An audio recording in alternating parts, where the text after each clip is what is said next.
Palakpakan natin ang Catherine Catherine Bernardo Alden Richards movie na Hello Love Again. By the time na napapanood niyo po ito, siguro nakakailang araw na rin or showing na November 13 kasi ang showing ng Hello Love Again nationwide and globally. May mga iba kasing mga screening na gagawin abroad at simultaneous ito sa pagbubukas sa mga sinehan dito sa Philippines ngayong November 13. At habang pinopodcast namin ito ngayong November 12, bukas na yung showing ng pelikulang Hello Love Again. At naaaliw lang kami kasi ang dami na naman mga first na itinala or naitala nitong movie na ito na collaboration between Star Cinema and GMA Pictures. Gawa ng ito yung kauna-unang local film na nakapag tala ng 24 million sa sa advance sales tickets pa lang sa mga advance screen hindi pang advance screening kasi parang yung ticket sales kasi nagbenta nga sila ng advance mga 2 months ago nagbebenta na sila ng tickets. So how much more yung kikitain nito sa kung ilang daang sinihan na pinagpapalabasan po ng pelikulang ito ngayon. At aaliw lang kami kasi dahil nga sa collaboration na ito, aliw na aliw ang mga kapuso at saka yung mga loyal ng mga loyalist ng GMA7 na nakikita nila na tumungtong sa network itong si Catherine dahil sa promo nga nitong pelikula. And of course naman alam natin, sasabihin namin diretso, kahit sequel ito, ay nako, baka nga mas maganda pa ito doon sa nauna, knowing fully well kung gaano kagaling na director itong si Direk. Ang ating kumare, tugang na si Direk Cathy Garcia, sampana. Sampana na siya ngayon kasi nga po, yung unang pelikulang Hello Love Goodbye, 5 years ago, Direk Cathy Garcia Molina pa yung ginagamit niya na kasi nga po nawalan siya ng asawa, nabalo siya, nabiyuda, and nagkaroon uli ng panibagong ningning at ningas ang kanyang buhay pag-ibig at kasal na siya ngayon uli sa isa pang minamahal niyang naging nagpatibok uli ng kanyang puso, kaya siya naging Mrs. Sampana, kaya Direk Cathy Garcia Sampana ang niya ngayon. But anyway, sigurado kami na ang ganda nito kasi nga nagtutuloy-tuloy yung kwento ni na Joy talaga at saka ni Ethan ba ang pangalan niya dun? Hindi ko matandaan. But anyway, siguro nga mga 80% nga or 85% ng pelikula ay na-shoot abroad, particular sa Canada.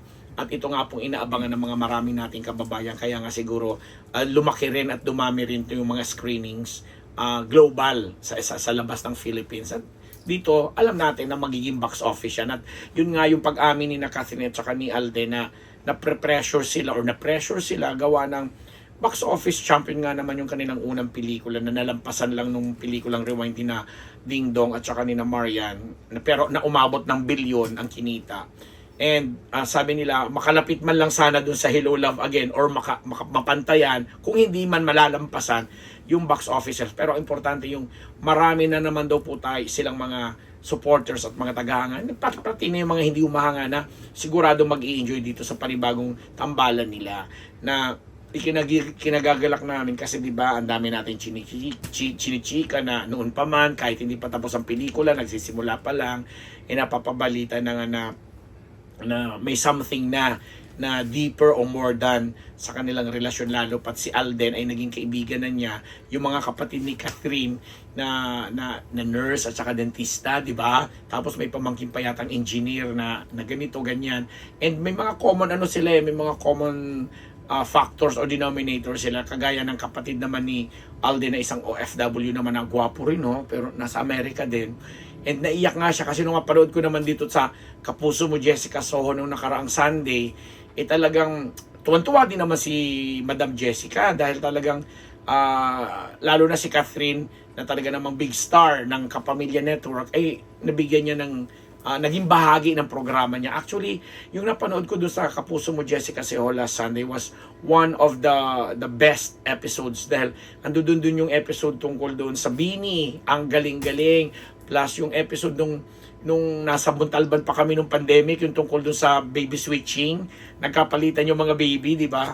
Ang ganda-ganda nung presentation nung episode na yon, at sinasaluduhan natin ng Kapuso Mo, Jessica. So at isa nga yun doon sa segment nila, napakamagandang segment, mapusong segment, yung naging panayam ni Jessica kina Alden at kay Catherine, na-reveal nila na hindi pa lumalabas sa mga ibang interviews, mga showbiz interviews, yung tungkol dun sa mga pamilya-pamilya nila, mga kapatid nilang mga OFWs and tinutulungan nila, pinag-aaral at pinaguhugutan ng mga naging karakter nila dito sa pelikulang Hello Love Again, yung mga naging experience nila while shooting the movie sa Canada, at yung panunukso ni Jessica na kung may something nga daw ba na nag-evolve na rin dito sa relasyon nila bilang sila, kung more than friends or what, na sinagot naman positively ng dalawa na going there daw.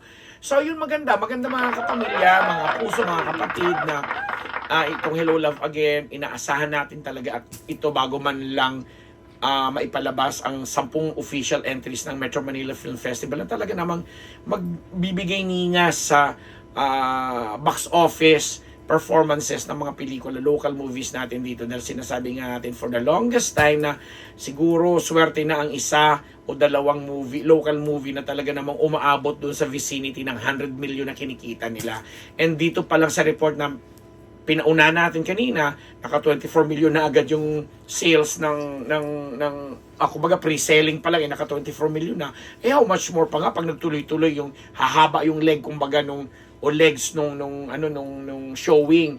And may mga pelikula pang ang abroad, may mga screening pang gagawin sa abroad. So pag nag-plus pa tayo diyan, alam natin hindi natin alam kung anong panibagong record ang maitatala or maire-record nitong Hello Love Again ni na Richard Alden Richards at saka ni Catherine Bernardo sa direksyon ng ating minamahal na tugang Direk Cathy Garcia Sampana. Kasama rin dyan sina Joros Gamboa, sina Jameson Blake, tama ba ako? At marami pang iba. O diba, ang ganda lang. Kasama ba si Jameson?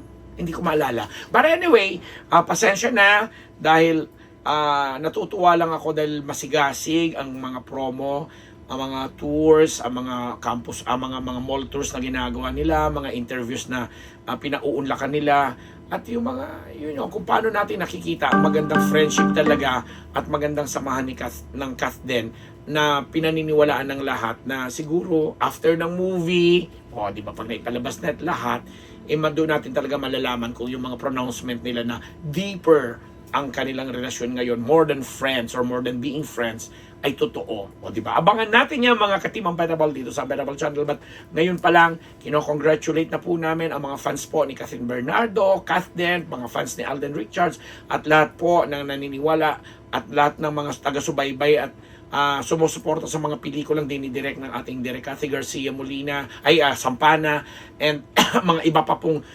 likha ng nagawa na po nila at mga kasamahan din nila sa kolaborasyon ng Star Cinema at ng GMA Pictures.